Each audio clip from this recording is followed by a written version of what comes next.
सोचना है तो मेन रीजन क्या है कि सार्क इतना ज़्यादा डेवलप नहीं कर पाया अदर ऑर्गेनाइजेशन के जैसा। तो सार्क में 8 कंट्री है, ठीक है। 8 कंट्री नाम याद है? Yes sir. 4 तो पहले हो गया अपना बाप बेटा सब, हाँ, इंडिया पाकिस्तान बांग्लादेश, हाँ इंडिया पाकिस्तान बांग्लादेश अफगानिस्तान, हाँ 2 हो गया समुद्री देश श्रीलंका मालदीव, 2 हो गया पहाड़ी देश भूटान और नेपाल।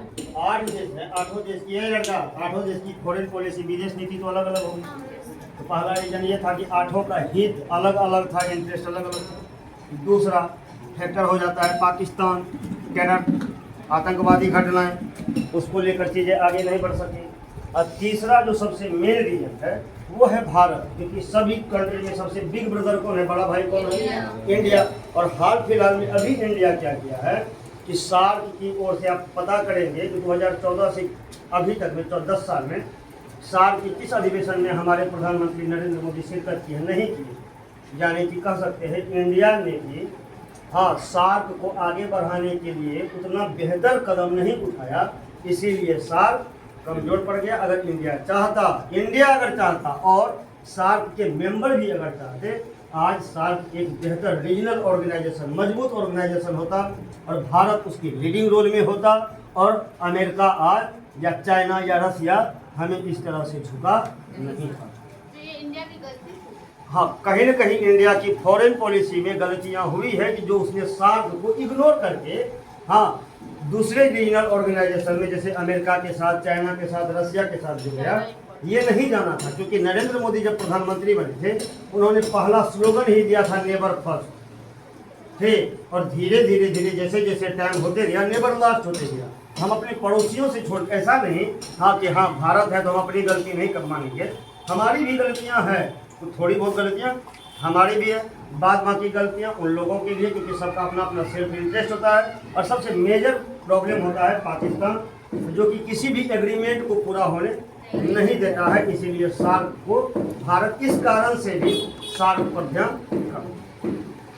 लेकिन ये गलती लेंगे, क्योंकि इस रीजन में हम बिग ब्रदर हैं, क्योंकि हमने किताब में पढ़ा है कि जब एक चैप्टर को हम अमेरिकन हेजेमनी कर सकते हैं, तो साउथ ईस्ट एशिया में जब हम चैप्टर में घुसे थे उसमें वो उन्नी मुन्नी पूछ रहा था ना कि इस चैप्टर में क्यों नहीं हम भारत का हेजेमनी करेंगे। हाँ, इसका मतलब भारत उस चैप्टर में बिग ब्रदर था। हाँ, तो भारत को क्या करना चाहिए कि मतलब इनिशिएट करना चाहिए कुछ अच्छा चीज, बाद बाकी दुनिया अपने आप के साथ। तो ब्रिक्स करेंसी का पॉलिसी क्या है? हाँ, ब्रिक्स करेंसी का पॉलिसी क्या है? इसका ब्रिक्स करेंसी का पॉलिसी सिंपल बात है। ब्रिक्स करेंसी अभी जान रहे हैं आप लोग कि डॉलर डोमिनेट कर रहा है। डॉलर के बाद आपने यूरोपियन यूनियन पढ़ा, उसमें भी एक मॉनेटरी है यूरो, वो भी डोमिनेट कर रहा है। अब ब्रिक्स की कंट्री जो है वो चाह रहा है कि यूरो और डॉलर के कंपेरिजन में कोई तीसरा मॉनेटरी हाँ वर्ल्ड इकोनॉमी में लाया जाए, जिससे कि अमेरिकन डोमिनेंस खत्म हो। हम लोग पूरे जैसे हम लोग ऐसे पढ़ते हैं व्हाट्सएप यूनिवर्सिटी में, आप सिर्फ बाहर जाके किसी को पूछिएगा कि भारत का सबसे बड़ा दुश्मन कौन, कहेगा पाकिस्तान।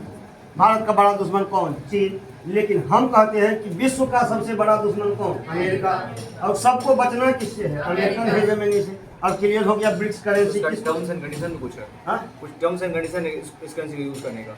हाँ, इस करेंसी का कोई टर्म एंड कंडीशन नहीं, जो इसमें यूज ट्रेड करना चाहता है उसका वेलकम है। तो सर फिर इंडिया उसमें सपोर्ट क्यों नहीं कर रहा, बस अमेरिका की वजह से? हाँ, बस क्योंकि कहीं ना कहीं अमेरिका के प्रेशर में हम बहुत सारा डिसीजन वो ले रहे हैं जो कि हमारे फेवर में नहीं है। इसलिए हम ब्रिक्स करेंसी को, जबकि अभी इंडिया अगर नॉन अलाइनमेंट के मूड में रहता, हाँ किसी भी गुट में नहीं रहता, तो इंडिया आराम से ब्रिक्स करेंसी को सपोर्ट करके अमेरिका को झुकाने की कोशिश करता। लेकिन हमारी चीज़ें कहाँ फंसी हुई है, अमेरिका में। इसीलिए एक बार डोनाल्ड ट्रंप अपना स्क्रू टाइट करता है और हमारे प्रधानमंत्री वहाँ से ट्रीटी ऑफ maastricht का क्या रोल है यूरोपियन? maastricht, हाँ maastricht कब हुआ था और उसमें कितने कंट्री शामिल हुए उस ट्रीटी में? उस ट्रीटी में कौन कौन नए कंट्री शामिल हुए? ठीक, maastricht ट्रीटी जो है यूरोपीय यूनियन के लिए एक माइलस्टोन होता है। हाँ, क्योंकि उसके बाद यूरोप के बहुत सारे देशों को ऑफर मिलता है कि वो यूरोपीय यूनियन में आके शामिल हो जाए। और जैसे उसके बाद यूरो करेंसी होता है, यूरो का फ्लैग होता है, यूरो का कॉमन फॉरेन पॉलिसी होता है।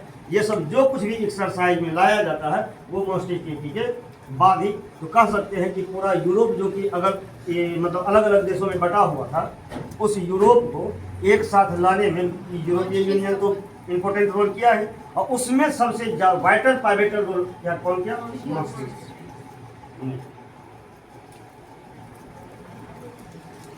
लंबा मत करिए।